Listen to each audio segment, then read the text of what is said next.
Depuis quelques jours, la vie privée d'Iris Mittenard fait beaucoup parler sur les réseaux sociaux.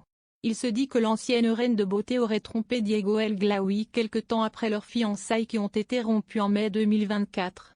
C'est avec beaucoup de bienveillance et de respect que nous nous devons de vous annoncer que Diego et moi avons décidé accent aigu de prendre des chemins différents. Après plus de 4 années d'amour, la vie nous a éloignés, mais nous garderons toujours en nous toutes ces belles aventures que nous avons vécues et partagées, a-t-elle annoncé sur la toile.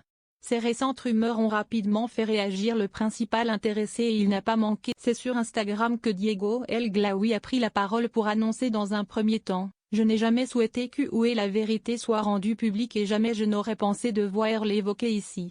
J'ai choisi le silence par pudeur, par respect pour notre histoire, par fierté aussi, mais aussi pour protéger son image, malgré l'injustice et la douleur que j'ai. Dans la foulée, il a ajouté: j'ai découvert que j'avais été trompé peu après nos fiançailles et durant plusieurs mois.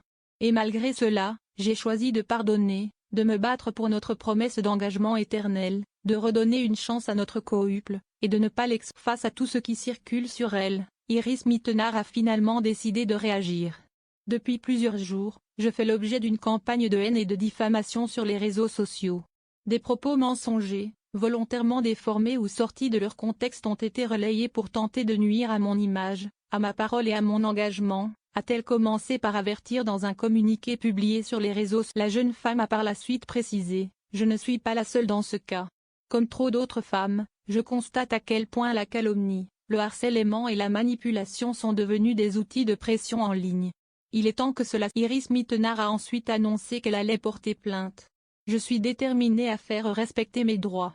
Une plainte pénale a été déposée auprès du procureur de la République de Paris pour divulgation de correspondances privées, diffamation publique et incitation au cyberharcèlement. Parallèlement, une procédure d'urgence civile est engagée pour atteinte à l'intimité de ma vie privée.